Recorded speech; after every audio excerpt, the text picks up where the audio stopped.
Welcome back to Mark Holub's vlog. Today we're out cruising around in the pickup truck. Got my son Marcus here, and we're gonna do a little car shopping. I did a video a little while back where I talked about some of the alternative cars I was considering before buying the F Type. But we're gonna do a little cruising around and see what my son's perspective is on some of these cars, some of these different machines that I would have considered buying. But before we do that, I want to give a shout out to Mike Shaw. I really appreciate it, Mike. Mike's comment was, great video, keep up the good videos. Convinced me to buy a 2021 Jaguar F Type R. Stay warm, keep the videos coming, and we'll see you out in the summertime on the roads. Thanks again, Mike. Yeah, absolutely. I gotta say, great choice. You bought the brand new F Type R. Those are great cars. It's been a bit of a controversy, the redesign and the restyle.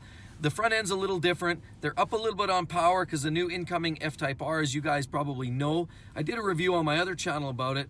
The new F Type R is up a little bit. It's now more based on the standard power of that, is based more on the SVR from the outgoing model. The headlights are a little different. Now the new Jag has a digital display and a digital pod versus the older ones like mine has more of an analog gauge set, and the rear splitter's a little bit different. It also has a silent exhaust, so it starts up quieter versus mine, which is just pure loud all the time and even louder. So it just goes from loud to louder, where the newer model now has a more silent startup cold mode, if you will, so you don't piss off your neighbors. But thanks again, Mike. I do hope to see you out there, and great choice in a car. I really can't think of a better car to buy at this time. So let's get cruising and see what's out on the road here for cars to shop for. What do you think, Marcus? Any comments? Oh no, take a look, guys. Whoa, that is next level, no doubt about it. What do you think, Marcus? I love the G-Wagon. These G-Wagons are awesome. And actually my eldest daughter really loves the G-Wagon. I think they're cool. They're a little utilitarian, but they're classic and they're authentic and they hold some value. What do you think, Marcus? I like them, but I like the H1 better. The H1, why do you like the H1 better? Because it's bigger and I like bigger trucks like that. Bigger, more aggressive, or what? Yeah, I don't blame you. The H1's a pretty mean looking beast, right? Nah, I think I'd go for the Benz. I wouldn't. Okay, let's find something else. All right, we have another great ride here. Marcus, what do we have here? This is a Benz E63S. Honestly, guys, this is literally one of my favorite cars. 4-liter V8, twin turbo, 600 horsepower. One of the meanest cars on the street today. The technology in these cars is just massive too. I love these, and honestly, this is one of those that makes my list. It's up there. As you saw last week, you know, I featured the C300 that my wife bought, and that's more base model, but I did allude to these higher end cars, and I love the E63. Marcus, what do you think, buddy? What do you think of this Benz? I don't really like it because it looks a lot like the M5, and the M5 I like the M5 competition more because it has 620 horsepower, which this has 600, and the M5 is all-wheel drive. Wow. You know your stuff, little man. I guess you're listening to Pops all the time, aren't you? But what do you think about from a styling standpoint? Which one do you like better? Still the M5. I just like Beamers more. Do you? You like the Beamers? Yeah. Yeah, the Beamers are pretty cool, right? The M5, all-wheel drive, when it's biting all four wheels, just clawing away at the pavement, that moves pretty quick, right? Yeah. I know Dad test drove one there a few years ago, and it is breathtaking. The M5 competition is literally breathtaking. It pulls so hard. These two, very, very nice. These have a little better exhaust sound, absolutely, but they're both great cars. Well, let's see what else we have out there to take a look at. And here we have an Alfa Romeo. Now, this isn't the quad. This is the, I guess, more base model. I love these cars. You can get the twin turbo V6, blisteringly fast, 505 horsepower, very fast. Slightly marginally unreliable. Honestly, guys, there have been some electrical related issues with these cars, but this also made my high up on my list for cars to buy. What do you think, buddy? The Italian cars, what do you think? It's nice, but like, there's other cars that I'd buy before that. Really? Why? I'm not really into Alfa Romeos. What about Maserati? Do you like that better? Hard to say. Really? I don't know. I love the Italian cars. There's something about the Italian cars, the British cars. They just bring a little bit more zest to the driving experience. Do you like zest, or do you like granite, well-engineered, well-manicured, perfect, scalpel-like precision? Or do you like a little bit of flavor, a little dance and song, and a little fun and frivolity? Probably option B. Oh, okay. All right. Well, I guess it's not going to be an Alpha today. And what do we have here, Marcus? Guys, the Porsche 911. Seriously, one of my favorite cars of all time. I've had Porsches many, many years in my life. I had a 69 911S. I had a 79 911 SC in the past. It was a Targa. I also had a 930. For those of you guys who know me, I had an 81 930 turbo, lightly modified by the end there, and I sold it to a local guy. Great cars, every single one of them. And I've driven every generation of 911 in between time. I've always loved the brand. Then why did I buy the Jag instead of a 911? I just needed something different. And the F Type strikes a chord with me too. It is such a great car. And I think that speaks volumes how good the Jag is, because the 911 is literally the most popular, most classic, and most well-known sports cars of all time. What do you think there, buddy? It's nice, I like it, and that's one of the many cars I would rather buy than that Alfa Romeo earlier. Really? Yeah. This one here is absolutely gorgeous. This one here is a 911, and it has a manual stick, so it's stick shift. None of the PDK in this one. That's a very rare find by today's standards. Everybody knows the PDK, their double clutch transmission's a great gearbox, but it's very hard to find a stick shift. This one here is actually a manual car. What do you think? Do you like manual, or would you go with the dual clutch if you're going to spend the money? Probably manual. Really? Why? I just like manual cars better. Do you? What about this or the F Type? In your opinion, if I was starting from scratch again, would you buy an F Type or a 911? Probably this. Oof. Wow, I love these new Porsches. Now, did you realize EVs, electric vehicles, are literally going to be the only vehicles on the road in 20 years from now? It's hard to believe that likely you, when you're my age, you won't be driving a car like an F Type R, and you won't be driving a 911 Turbo. Instead, you might be driving a car like this. We have the Porsche Taycan. Now, they're not particularly cheap. What do you think? What do you think of these? I'll just say, first of all, the Canadian dollars, they go up to is over $200,000 in Canadian if you're talking about a turbo. There's some blistering acceleration here, I'm not gonna lie. What do you think, buddy? What do you think of the Taycan? I don't really like them. I hate electric cars. Oof. And here, I just thought I was gonna buy one of these days, to be honest. I love these Taycans personally. I think they're great. I think they're one of the best looking pure electric cars or electric vehicles out there. Did you realize the Turbo S version of the Taycan is equivalent to 750 horsepower?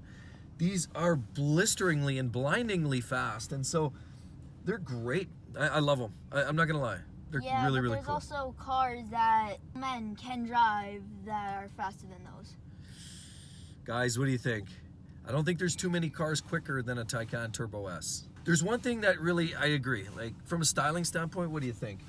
From a style? What do you think of that car from a style? I like the style of it. Okay. For me, I think Porsche hit the nail on the head. They absolutely nailed it, except for one thing. Look at those headlights. Oh no, those headlights. How tragic. Those are tragic, tragic headlights. The rest of the car is absolutely beautiful. And I love the rest of the car for what it is. So honestly, would that be a showstopper for me? No, it wouldn't be. But if there's one styling piece that I could change, it would be the headlights. Hopefully Porsche does something on the next generation to sort that out. But they're great. I love those cars. You? Not really? All right, let's go. Oh no! Guys, I never thought I'd see this day. Look. Oh, a Lexus on a tow truck. Here's another car that was high on the list. I know I haven't spoken of it a lot in the past, but this is essentially a mini light version of a Porsche 918 Spyder. It's essentially a twin turbo V6 in there. It's got an electric hybrid setup on there as well, and it just hauls butt. And it's not excessively expensive either, and let's face it, the NSX has a real legendary name associated with it. I love the new NSX. It's a beautiful car. What do you think, son? Do you like those or what? Yeah, I like the look of them. Pretty sweet, huh? Mm-hmm. Would you drive one?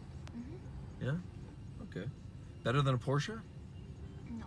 Okay. Tell me more. Want more? Like, I don't know what to say. But Here is a car, Marcus, that I love, and truly I almost bought one. I actually went into the dealer and made an offer last year. Do you remember when I almost put it down? It was an orange or kind of a red color Audi TT-RS. So I really love the car. What are your thoughts on the TT-RS, buddy? You remember I was about to buy one last year. Before I bought the F Type, I actually had a deal down on the TT-RS, and it was a nice red, that really bright, almost volcano orange, if you will. Beautiful, I loved it. What are your thoughts?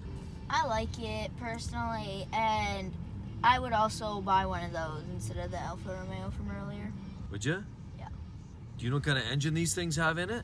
It's a 5-cylinder turbo that generates 400 horsepower, and it's all-wheel drive. All-wheel drive. So what do you think? Do you think that could get up and go in a hurry? Yep. And actually, I'll tell you, I test drove one of those as well a few years ago, and I was really, really impressed, to the point where, like I said, it's another one of those that left an impression with me. The build quality's good on those cars. Actually, interiors, some of the nicest cars or interiors in Audis, right, over almost anything out there. And it's also got the digital display, right?